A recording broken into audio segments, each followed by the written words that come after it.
Muri Amerika iri umuraperi ukarenza imyaka 30 utari wapfa n'ubundi ntacyo ukibaye kuko mu banzi benshi bamaze kwitaba Imana bake muri bo nibo bari bararengeje iyo myaka. Ngaho nkundira nkwibwirira abanzi 11 bose bagiye tugikeneye kuryoherwa n'imiziki yabo.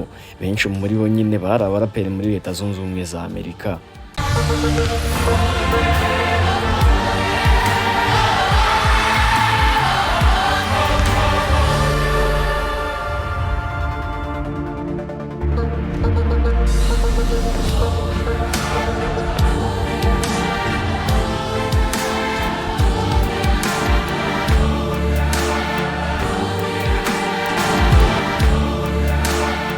Mwanya wa mbere turasanga Tupac Umar Shakur.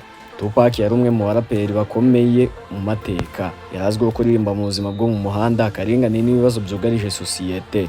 Uyu yapfuye yarashwe muri 1996 afite imyaka 25 ariko indirimbo ze ziracungwa n'abantu benshi. Umwanya wa kabiri turasanga B.I.G Notorious cyangwa Big Smalls. Biggie yari umwe mu bayoboye hip hop ku nkombe y'uburasirazuba bwa Amerika.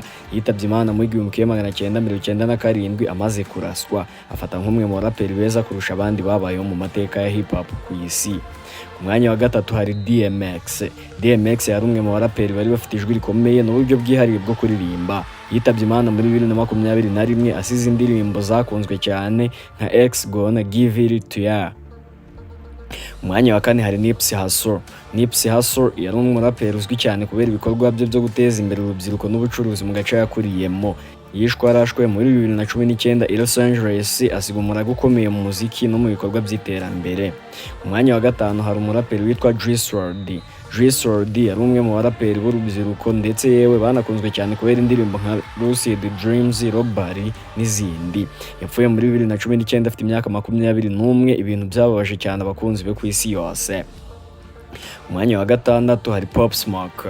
Pop Smoke yari umuraperi wamenyekanye cyane mu njyana ya drill. Yishwe muri 2020 i Los Angeles ariko indirimbo ze zakomeje kumugira icyamamare nubwo atakiriho.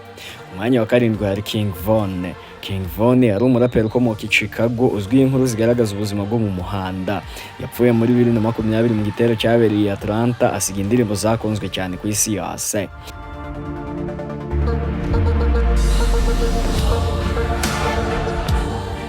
Umwanya wa 8 hari Young Dolph. Young Dolph yari umuraperi wamenyekanye cyane mu njyana ya trap. Yishwe muri 2021 i Memphis, asiga ibikorwa byinshi byakunzwe n'abafana be. Umwanya wa 9 hari umuraperi wapfuye nanjye akambabaza, uyu yitwa Takeoff. Takeoff ni umwe mu bari bagize itsinda rya Migos rigizwe na Quavo, Takeoff na Offset. Yari umuraperi wubahwa cyane mu njyana ya hip hop. Yishwe muri 2022 asiga umurago ukomeye mu muziki wa rap. Umwanya wa 10 hari PNB Rock. PNB Rock yari umuraperi n'umuririmbyi wamenyekanye cyane kubera guhuza rap na R&B. Uyu yanamenyekanye mu ndirimbo zirimo Middle Child n'izindi. Yishwe muri 2022 i Los Angeles, asiga indirimbo zakunzwe cyane. Umwanya wa 11 hari witwa XXXTentacion.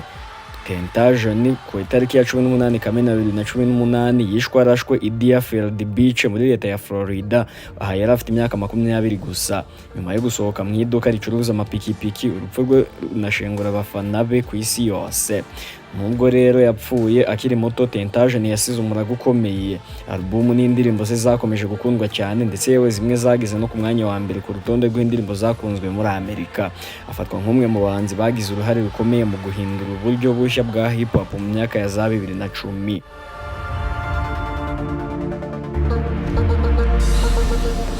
Icyo mbaza, muri aba bahanzi bose ninde wakundaga kurusha abandi, ari nawe wakubabaje cyane umunsi yitaba Imana?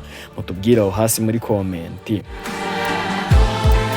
Nuko nsoje rero wiyumviye byinshi utaruzi kandi byari ngombwa kubimenya. Ngaho kora subscribe, ufunguwe n'inzogera, ubundi tujye tubana kenshi mu biganiro byose bicukumbuye binyura kuri Kigali Post. Reka nshimire wowe tubana buri munsi mu biganiro byacu. Ibitekerezo byawe byose ubishyiraho hasi mu mwanya w'icyubahiro muri komenti. Naho njye ubundi mu busanzwe nitwa The Green. Ibyiza byinshi byo mbifuriza.